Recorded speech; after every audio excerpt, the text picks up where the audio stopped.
too.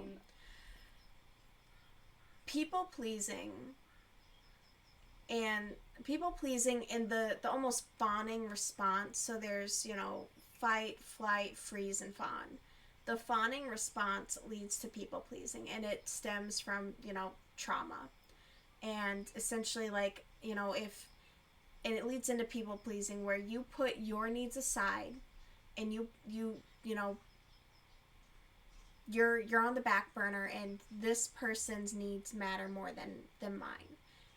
People pleasing in that way and repressing who you are, right? Because that's what it really is at the end of the day. You are making yourself into what everyone else wants you to be. And that is something that I did my entire childhood. I did that through my 20s. And I had to go to extensive therapy and, obviously figure it the fuck out. But that is also a form of manipulation because you are not being your authentic self. You are not being you with the people that you meet. You're meeting someone, getting to know them, and then going, okay, this is what you want me to be, and then you're becoming that. That is manipulation because you are then not giving them the choice as to, getting to know you, and then is this person the right person for me? No. So I'm going to go. And at the same time, because you're putting your own needs on the back burner, you are also neglecting, is this person really the right person for me? No, I need to go. And that's the issue. The issue is when you people please and you let that build and you let that fester into resentment, into things just passing you by. And that's what I did in my marriage. I was in a house that I hated, in a town that I hated, with a man that I hated. And I had all this shit that I didn't fucking want. And I didn't get to do the things that I wanted to do with my life because that's not what they were into. And I needed to only do what they were into. So then I was this false person. You basically create a false person. The people around you don't really know you because you have denied them that. And that is a form of manipulation. Now, when you partner people pleasing with a personality like Amberlynn Reed, you end up with this codependency. And codependent relationships are super fucking common. This dynamic is super fucking common. It's not like Amberlynn Reed was this mastermind manipulator, abuser. She didn't play psychological warfare with Beck.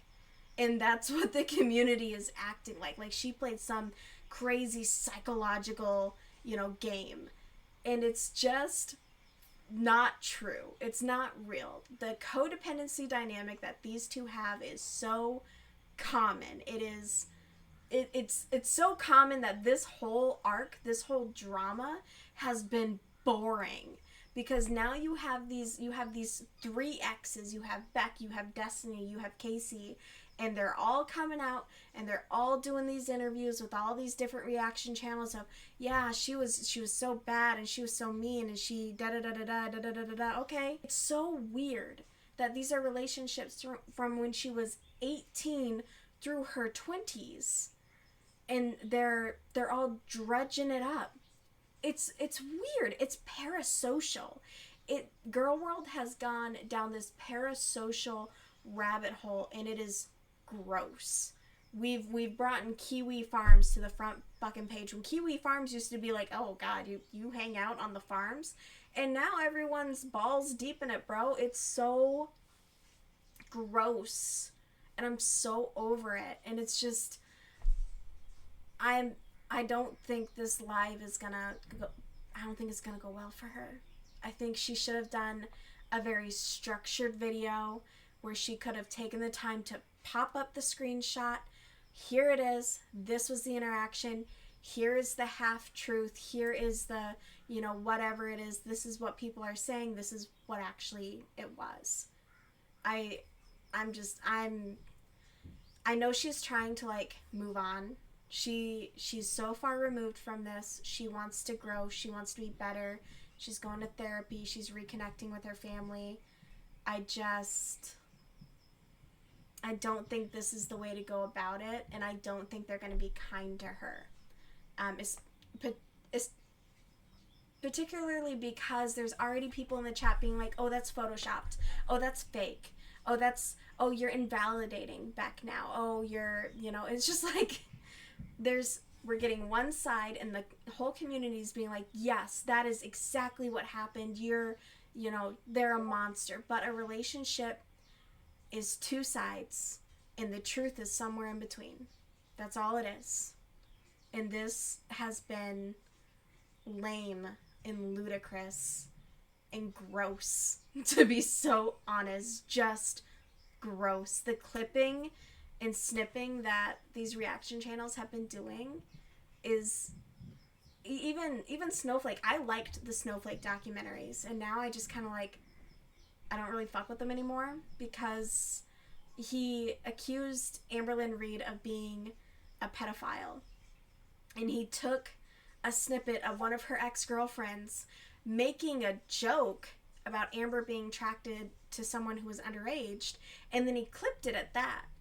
And then we went and dug up that clip, and the rest of it was Amberlynn being like, no, I never said that. It was her,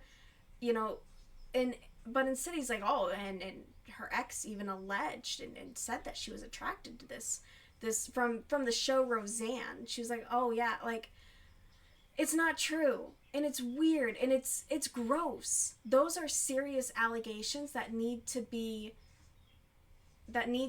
withheld for the real deal. Because if we start calling everyone a pedophile, then when there's an actual pedophile, it's the boy who cries wolf, right? Or it's like, it's just shitty to do to somebody. If someone's not actually minor attracted, don't be calling them a fucking pedophile. It's gross. And it's just, girl world has gone on the deep end. I'm sorry, I needed to get a bit of that out. Good God.